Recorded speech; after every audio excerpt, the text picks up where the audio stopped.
Hello and welcome my dear students. आज आपण नवीन चॅप्टर सुरू करतोय, लेसन नंबर 5 सबसिडियरी बुक्स.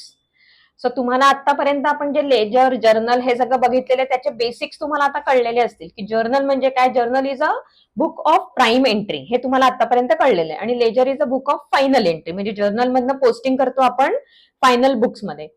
जर्नलच्या थोड्याशा लिमिटेशन्स अशा आहेत की जेव्हा एखादी स्मॉल स्केल इंडस्ट्री असेल ना, त्यावेळेला आपण जेव्हा जर्नल एंट्रीज करतो तेव्हा त्या एका छोट्या स्केलमध्ये त्याची ट्रान्झॅक्शन्स होत असतात आणि ती ट्रान्झॅक्शन्स पटकन रिट्रीव्ह करायला, एखादं जर का जुनं ट्रान्झॅक्शन रेफर करायचं असेल तर आपल्याला सोपं जातं त्याच्यातनं करायला, कारण ट्रान्झॅक्शन्स कमी असतात.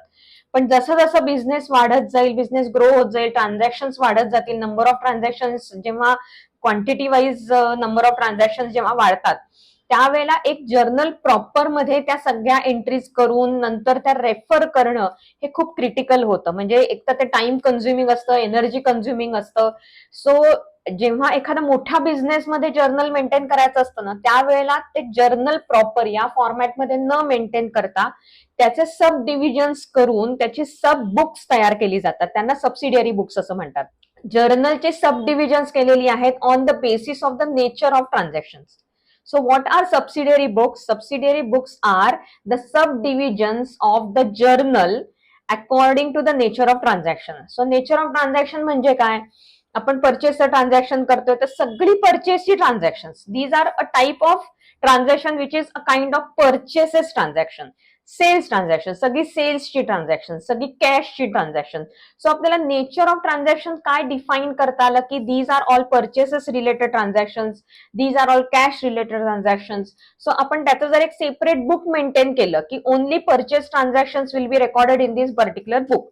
सो अशी जर डिव्हाइड करायची म्हटली तर तुमच्या समोर आता स्क्रीनवरती एक चार्ट दिसतोय. त्या चार्टमध्ये तुम्हाला ऍक्च्युअली कोणती कोणती बुक्स मेंटेन केली जातात ते दिसत आहे. सो बुक्स ऑफ अकाउंट्स मध्ये बेसिक दोन प्रकार आहेत, प्रायमरी बुक किंवा बुक ऑफ ओरिजिनल एंट्री आणि बुक ऑफ फायनल एंट्री म्हणजे सेकंडरी बुक. ते आपल्याला लेजर आहे हे माहिती आहे. आता प्रायमरी बुक मध्ये आपण दोन पार्ट करू शकतो. एक तर जर्नल प्रॉपर. जर्नल प्रॉपर म्हणजे आपण जे जर्नल पाहिलं ते. और सबसिडियरी बुक्स, हे सुद्धा प्राईम बुक्सच आहेत, ओरिजिनल बुक्सच आहेत. पण सबसिडियरी बुक्स म्हणजे काय? ते are a type of journal. कोणती कोणती आहेत? There are total 7 types of subsidiary books. Purchase book, sales book, purchase return book, sales return book, cash book, bills receivable book, bills payable book, अशी त्याची 7 प्रकार आहेत. आता ही जे बुक्स मेंटेन केली जातात ना, ही मी मगाशी सांगितलं तसं त्यांच्या नेचर ऑफ ट्रान्झॅक्शन प्रमाणे त्यांचं ग्रुपिंग केलेलं आहे. सो परचेस बुक मध्ये जिथे क्रेडिट परचेसेस असतात, पर्टिक्युलरली क्रेडिट परचेसेस, असं मी का म्हणते, कारण तुम्ही जर 5वा टाइप पाहिला तर तो कॅश बुक आहे. Cash book includes each and every transaction where cash is involved. Cash म्हणजेच कॅश आणि बँक दोन्ही ट्रान्झॅक्शन बरं का, म्हणजे नुसतं कॅश नाही. सो जिथे कॅश आणि बँक इन्व्हॉल्ड आहे ती सगळी ट्रान्झॅक्शन कॅशबुक मध्ये रेकॉर्ड होतात. मग जेव्हा आपण क्रेडिट परचेस करतो, जेव्हा परचेसेस टू क्रेडिटर अशी एंट्री होते, तिथे कॅश ट्रान्झॅक्शन इन्व्हॉल्व होत नाही. मग ते ट्रान्झॅक्शन कुठे रेकॉर्ड करायचं? परचेस बुक मध्ये, right. So purchase book is a book where all the credit purchases are recorded underline credit. जर कॅश परचेसेस असतील, purchase account debit to cash अशी जर एंट्री आली, कॅश अकाउंट आलं किंवा टू बँक असतील तर बँक अकाउंट आलं, तर ते त्या प्रकारची एंट्री कॅशबुक मध्ये केली जाते. सो तुम्हाला हे बायफर्केशन कळलं पाहिजे. सेल्स बुक म्हणजे काय? All the credit sales are recorded in the sales book. जसं परचेसचं मी सांगितलं तसंच सेल्सशी related. Now what is purchase return book?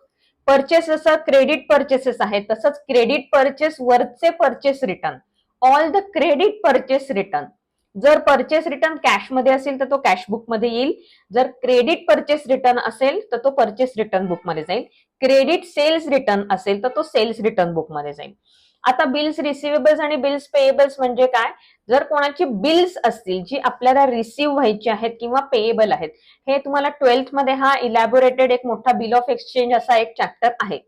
एक एक्झाम्पल देते मी तुम्हाला बिल्स म्हणजे काय असतं ते. सो आपण समजा आपण एक क्रेडिट ट्रान्झॅक्शन केलेलं आहे सेल्सचं. सो आपण 45 डेजचं क्रेडिट दिलं समोरच्या पार्टीला. So now he is a debtor. The other party is a debtor नाव. So debtors account debit to sales account अशी आपण एंट्री केली, सेल्स बुक मध्ये रेकॉर्ड केलं. नाव 45 डेज नंतर आपल्याला तो समोरची पार्टी पेमेंट करणार आहे, तोपर्यंत आपल्याकडे पैसे नाहीयेत. पण इन द मीन व्हाईल जर आपल्याला पैशांची गरज असेल तर आपण काय करू शकतो, जो इनव्हॉइस आपण रेज केलेला आहे त्या डेटरवरती, त्या इनव्हॉइसची कॉपी घ्यायची, बँककडे जायचं, आपली जी बँक आहे त्या बँकेकडे जायचं, बँकेला आपण तो इनव्हॉइस दाखवून त्यांच्याकडनं तो डिस्काउंटिंग करून घेऊ शकतो आणि बँकेकडनं ते पैसे आपण घ्यायचे आणि 45 डेज नंतर जेव्हा ते ड्यू होतील पैसे तेव्हा बँक त्या डेटरकडे जाऊन ते पैसे वसूल करतं. अशी एक नॉर्मल कन्सेप्ट आहे. सो त्याला म्हणायचं बिल डिस्काउंटिंग किंवा बिल्स रिसिवेबल्स. तर त्याला आता ह्या पर्टिक्युलर केसमध्ये बिल्स रिसिवेबल होतं, कारण समोरच्या पार्टीकडनं पैसे येणार होते, डेटरकडनं पैसे येणार होते. समजा बिल्स पेएबल असतील तर क्रेडिटर जो आहे त्याच्या बाबतीत बिल्स पेएबल असतात, कारण that amount is payable to him. याला बिल्स रिसिवेबल आणि बिल्स पेएबल असं म्हणतात. सो बिल्स रिसिवेबल बुक आणि बिल्स पेएबल बुक अशी दोन्ही बुक सेपरेटली मेंटेन केली जातात, कारण ती ऑफिशियल बुक्स आहेत. So there are total 8 books. आपण आतापर्यंत 8 बुक्स पाहिली. कोणती? Purchase book, sales book, credit purchase, credit sales record होतात. Purchase return book, sales return book ज्याच्यामध्ये credit sales return, credit purchase return record होतात. Cash book, all cash transactions are recorded. Bills receivables book, bills payables book. आता जेव्हा कोणतीही journal entry आपल्याला करायची असते तेव्हा त्याची कॅटेगरी सर्च करायची, त्याचा नेचर ऑफ ट्रान्झॅक्शन सर्च करायचं आणि ते त्या बुकमध्ये एंट्री करायची. तुमच्या समोर 7 बुक्स दिसत आहेत. समजा त्या 7 कॅटेगरीज मध्ये ते ट्रान्झॅक्शन कुठेही त्या 7 कॅटेगरीज मध्ये बसत नसेल तर फायनली ते जर्नल बुक मध्ये लिहायचं, जर्नल प्रॉपर मध्ये लिहायचं. मग जर्नल प्रॉपर मध्ये कोणत्या एंट्रीज जातात? For example fixed assets purchased. Fixed asset purchase, machinery purchase केली आपण ऑन क्रेडिट, किंवा मशिनरी अकाउंट मशिनरी परचेस केली आपण on credit. So machinery account debit to creditor account. आता ह्याच्यामध्ये परचेसेस आहे का? हे नाहीये. परचेसचं ट्रान्झॅक्शन आहे का? नाहीये. आपण कुठलंही मटेरियल परचेस नाही केलेलं, फिक्स्ड ऍसेट परचेस केलेली आहे. मग ती जर्नल प्रॉपर मध्ये एंट्री होते. किंवा depreciation on asset, so depreciation account debit to machinery account, हे जर्नल प्रॉपर मध्ये होतं. किंवा काही काही वेळेला आपल्याला प्रोव्हिजन्स करून ठेवायला लागतात, किंवा सॅलरी पेएबल दाखवायची आहे, salary account debit to salary payable account, हे जर्नल प्रॉपर मध्ये एंट्री करायला लागते. सो ह्या ज्या सगळ्या एंट्रीज आहेत ज्या या 7 कॅटेगरीज मध्ये बसत नाहीत त्या आपण जर्नल प्रॉपर मध्ये एंट्री करायची असते. What is the need of subsidiary maintaining subsidiary books किंवा importance of maintaining subsidiary books? मग अशी मी तुम्हाला एक सांगितलं होतं की सबसिडियरी बुक्स का मेंटेन करतात? जिथे लार्ज नंबर ऑफ ट्रान्झॅक्शन्स असतात ना तिथे तुम्हाला कॅटेगरायझेशन करायला लागतं, सब डिव्हिजन करायला लागते as per the nature of transaction. So nature of transaction प्रमाणे तुमच्याकडे जर बुक्स मेंटेन्ड असतील तर त्याचे काय काय फायदे आहेत, ऍडव्हान्टेजेस काय काय आहेत, तिथे नीड, इम्पॉर्टन्स, ऍडव्हान्टेजेस, फीचर्स काही पण म्हणा, खाली हेच लिहायचं. So firstly, nature of transaction. A separate book is maintained for a similar type of transactions, like all credit purchases are recorded in purchase book, all cash transactions are recorded in cash book. त्याच्यामुळे तुम्हाला जर कुठलंही cash transaction check करायचं असेल तर तुम्ही cash बुकच open कराल, बरोबर. सो हे टाइम सेव्हिंग आहे. सो दुसरं फीचर काय आहे किंवा इम्पॉर्टन्स काय? Time saving. Retrieving old transaction from the books is easier and time saving. जुनं एखादं ट्रान्झॅक्शन तुम्हाला रिट्रीव्ह करायचंय, कधीतरी 4 महिन्यांपूर्वीचं एखादं ट्रान्झॅक्शन रिट्रीव्ह करायचंय, तर तुम्हाला माहितीये की हे परचेसचं ट्रान्झॅक्शन आहे, हे सेल्सचं ट्रान्झॅक्शन आहे, तुम्ही इमिजिएटली ते बुक काढून फक्त रेफर केलं तर कळेल. हेच जर का एकच जर्नल प्रॉपर मेंटेन करत असतो तर पानं मागे जा जा जा सापडणं शक्य नाही तुम्हाला ते पर्टिक्युलर ट्रान्झॅक्शन. ठीक आहे. सो इथे क्रोनॉलॉजिकली सगळं लिहिलेलं असतं. एक पर्टिक्युलर बुक मध्ये शोधणं हे केव्हाही सोपं जातं. Division of work. Different employees can be allotted to different books so that it will improve their efficiency and reduce the errors. आपल्याकडे जेव्हा कोणताही स्टाफ काम करत असतो ना तेव्हा त्यांना जर आपण डिव्हिजन ऑफ वर्क करून दिलं की रिसिवेबल्स किंवा परचेसेस एका माणसाने बघायचं, सेल्स एका माणसाने बघायचं. लार्ज स्केल कंपनीज मध्ये असं असतं की एक डिव्हिजनच वेगळी असतं, परचेस बघणारा पूर्ण डिव्हिजनच वेगळी असते, सेल्स बघणारी पूर्ण डिव्हिजनच वेगळी असते. सो ते एफिशियंटली फक्त त्या एकाच जॉबवर काम करू शकतात, सगळं बघण्यापेक्षा एकच जॉबवरती ते फोकस करू शकतात. Quick access. Separate books allow to access the transactions quickly and make the future references easy. Future references का लागतात आपल्याला? की आपण सेम पार्टीकडनं परचेस करायचंय, मग लास्ट परचेस आपण कधी केला होता, तेव्हा त्यांनी काय रेट लावला होता, तेव्हा त्यांच्याकडनं आपण काय परचेस केलं होतं, मटेरियल काय होतं, त्याचे डिटेल्स काय होते, हे सगळे आपल्याला जर रेफर करायचे असतील फ्युचर परचेससाठी, तर तो रेफरन्स क्विक रेफरन्स असतो. Identification and rectification of errors, easy to verify and identify the errors and quickly rectify it. समजा कोणतेही एरर्स झाले, ट्रायल बॅलन्स जेव्हा आपण करतो तेव्हा जर एरर्स सापडल्या ना, तर आपल्याला बुक वाईज एरर्स रेक्टिफाय करणं सोपं जातं किंवा ऍक्सेस करणं म्हणजे आयडेंटिफाय करणं पण सोपं जातं. बेस फॉर फायनान्शियल स्टेटमेंट्स, हा बेस आहे. Journal proper is a base. हे आपल्याला पहिल्या लेक्चरपासून मी सांगत आले तुम्हाला की जर्नल प्रॉपर मध्ये जर तुमची एंट्री चुकली की तुमचं फायनल अकाउंट चुकणार. फायनल जी स्टेटमेंट्स बनवायची असतात ती सगळा बेस तुमचा आहे तो जर्नल प्रॉपर वरती आहे. सो जर्नल प्रॉपरचीच हे सबडिव्हिजन्स असल्यामुळे जर जर्नलचं परचेस बुक मध्ये एंट्री करायची चुकली, तुमची अमाऊंट चुकली, काहीही चुकलं, पार्टीचं नाव चुकलं, काहीही चुका झाल्या, परचेसच्या ऐवजी सेल्स बुक मध्ये एंट्री झाली, सेल्सच्या ऐवजी परचेस बुक मध्ये एंट्री झाली, काहीही चुकलं तर तुमचं फायनल जे काही स्टेटमेंट फायनान्शियल स्टेटमेंट्स बनवायचे असतात ती चुकणार आहे. सो हा बेस आहे. Subsidiary books help as the base of preparing the financial statements. ठीक आहे, हा झाला आपलं need of and importance of maintaining subsidiary books. आता मी तुम्हाला कॅश बुक सांगणार आहे. कॅश बुक हा खूप इम्पॉर्टंट पार्ट आहे. तुमच्या पेपरमध्ये कॅश बुक वरती प्रॉब्लेम्स येतात. ते जे प्रॉब्लेम्स आहेत ते तुम्हाला पूर्ण मार्क त्याचे मिळाले पाहिजेत. मी प्रत्येक प्रॉब्लेम तुम्हाला नीट सॉल्व्ह करून दाखवणार आहे. लक्षपूर्वक बघायचं आहे. सिंगल कॉलम कॅश बुक असू देत, नाही तर डबल कॉलम कॅश बुक असू दे, हे टाइप्स काय काय असतात ते पण मी एक्सप्लेन करणार आहे. मुळात कॅश बुक म्हणजे काय हेच एक्सप्लेन करणार आहे. आता आपण कॅश बुक बघूया. So cash book, what is a cash book? All cash and bank transactions only are recorded in the cash book. Only underline करा. ओनली का म्हटलेलं आहे मी, कारण कॅश आणि बँक ट्रान्झॅक्शन सगळी कॅशबुक मध्ये रेकॉर्ड होतात. ती सोडून जी काही ट्रान्झॅक्शन ती उरलेल्या सबसिडियरी बुक्स मध्ये रेकॉर्ड होतील.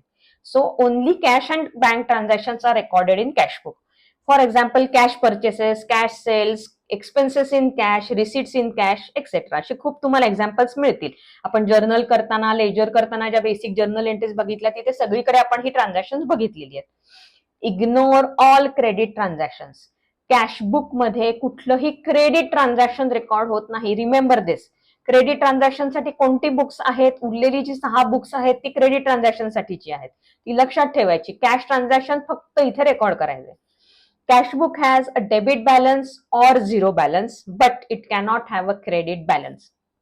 का असं का असू शकतं? तर ह्याचं मी तुम्हाला एक एक्झाम्पल देते की तुमच्याकडे समजा 500 रुपये आहेत. आता तुमच्या खिशामध्ये पाकिटात तुमच्या 500 रुपये आहेत. तुम्ही मार्केटमध्ये गेलात आणि एक तुम्हाला खूप चांगली कोणती तरी एक वस्तू दिसलेली की जिची किंमत 550 आहे. तुमच्याकडे जर कॅशबुक मध्ये 500 रुपीज असतील तर तुम्ही 550चा एक्सपेंडिचर करू शकाल का? ऑब्व्हियसली नाही. निगेटिव्ह कॅश तुम्ही असं सांगू शकाल का की हे 50 रुपीज मी दिले तसं समज, असं होऊ शकतं का? तो माणूस तुमचा ऍक्सेप्टच करणार नाही. आणि समजा त्यांनी ऍक्सेप्ट केलं तर तो काय म्हणतो, 50 रुपये नंतर आणून द्या. That means that only for that 50 rupees you have done a credit transaction, की तुम्ही त्या डेटला ते सेटल करत नाहीये ट्रान्झॅक्शन. तुम्ही उद्या जाऊन ते उरलेले 50 रुपये देणार आहात. So only for up to that 50 rupees that is there is a credit transaction. मग कॅश ट्रान्झॅक्शन कितीचं झालं? ओनली 500. सो जर तुमच्याकडे 500 रुपीज असतील then and then only you can expend that amount up to 500 and not more than that. Okay, so 500 rupees जर पूर्ण खर्च झाले तर बॅलन्स 0 येणार. 500 मधले 400 झाले खर्च तर बॅलन्स 100 येणार. That to a debit balance because the receipt side is heavier than the expenditure side. Always remember. याचाच अर्थ cashbook can have a debit balance or a zero balance but it cannot have a credit balance. Credit balance is a negative balance. तो cashbook मध्ये असू शकत नाही. Cashbook is a journal as well as a ledger. का असं लिहिलेलं आहे? जर्नलचे जे सबसिडियरी बुक सब डिव्हिजन्स करतात त्यातलं एक सब डिव्हिजन कॅशबुक आहे. Right. So therefore cashbook is a journal. Cashbook is a book of prime entry since it is a type of journal. म्हणजे ते जर्नल पण आहे. आणि कॅशबुक जेव्हा रिप्रेझेंट करतात ना, आपण लेजरच्या वेळेला पाहिलेलं आहे, कॅशबुक किंवा कॅश अकाउंट हे कसं रिप्रेझेंट करतात? टी फॉर्म मध्ये, लेजर फॉर्म मध्ये डेबिट क्रेडिट लिहून करतात. आपण बघितलेलं आहे ते. मग जेव्हा लेफ्ट हँड साईडला डेबिट लिहिलेलं असतं, राईट हँड साईडला क्रेडिट लिहिलेलं असतं, that means it is a ledger. So it is also a ledger since it is a summary of all cash transactions and it gives a balance of cash at the end. Ledger म्हणजे काय सांगितलं आपण? Ledger is a summary of all transactions and it has got a balance or a nil balance. बरोबर आहे, म्हणजे ते ledger पण आहे. सो हे तुम्हाला गिव्ह रिझन्स मध्ये विचारू शकतात हे सेंटेन्स की cash book is a journal as well as a ledger, please explain. त्याच्यामध्ये तुम्ही हे खाली मी जे लिहून दिलेले ते लिहिणार आहात. त्याच्यानंतर it has got two sides. Ledger आहे ना, लेजरला दोन साइड्स असतात, लेफ्ट हँड साइड आणि right hand side. Left hand side indicates the receipts म्हणजेच debit side, and right hand side is a credit side, that is a payment side. Types of cashbooks आहेत. Types of cashbook जे तुम्हाला आता study करायला आहेत ते कोणते कोणते टाइप्स आहेत ते सांगते मी तुम्हाला. सिंपल कॅशबुक किंवा single column cashbook. Single column cashbook हेच फक्त कॅश ट्रान्झॅक्शन साठी मेंटेन केलं जातं. इथे बँक ट्रान्झॅक्शन येत नाहीत, ओनली कॅश ट्रान्झॅक्शन. मग बँक बुक मध्ये कॅश ट्रान्झॅक्शन जशी कॅश सिंगल कॉलम कॅशबुक मध्ये मेंटेन केली जातात, तसं बँक बुक मध्ये फक्त बँक ट्रान्झॅक्शन मेंटेन केली जातात. ठीक आहे, कळलाय दोन मधला फरक. मग डबल कॉलम कॅशबुक म्हणजे काय, जिथे कॅश आणि बँक ट्रान्झॅक्शन दोन्ही रेकॉर्ड केली जातात एकाच कॅशबुक मध्ये. हा, याला म्हणायचं डबल कॉलम किंवा टू कॉलम कॅशबुक. त्याच्यानंतर आहे पेटी कॅशबुक. पेटी कॅशबुक म्हणजे पेटी या वर्डचा अर्थ आहे स्मॉल. जे स्मॉल अमाऊंट ऑफ ट्रान्झॅक्शन होतात ना, छोट्या छोट्या अमाऊंटची जे ट्रान्झॅक्शन होतात त्याला पेटी कॅशबुक असं म्हणायचं.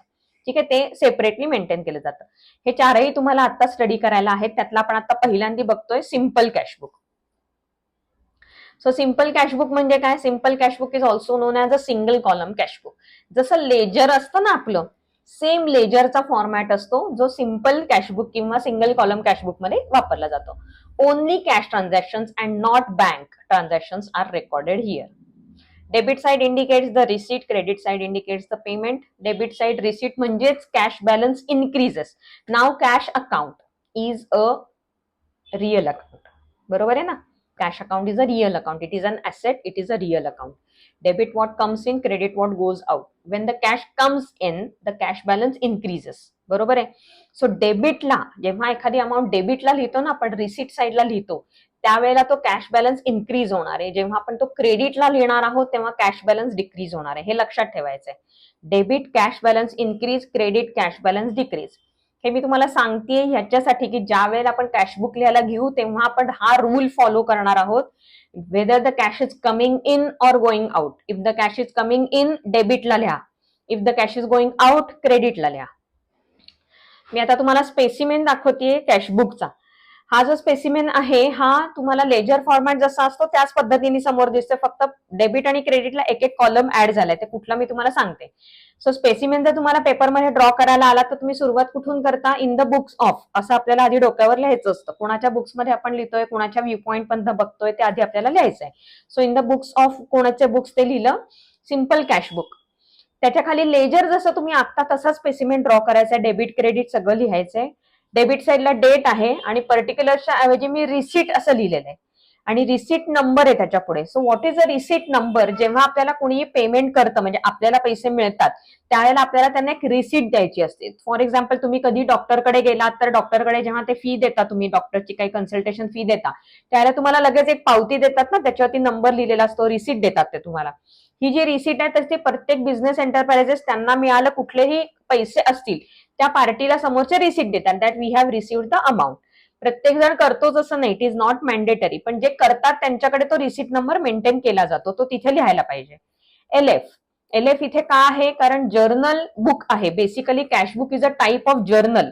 सो आपल्याला लेजर फोलिओचा रेफरन्स इथे लिहायचा आहे.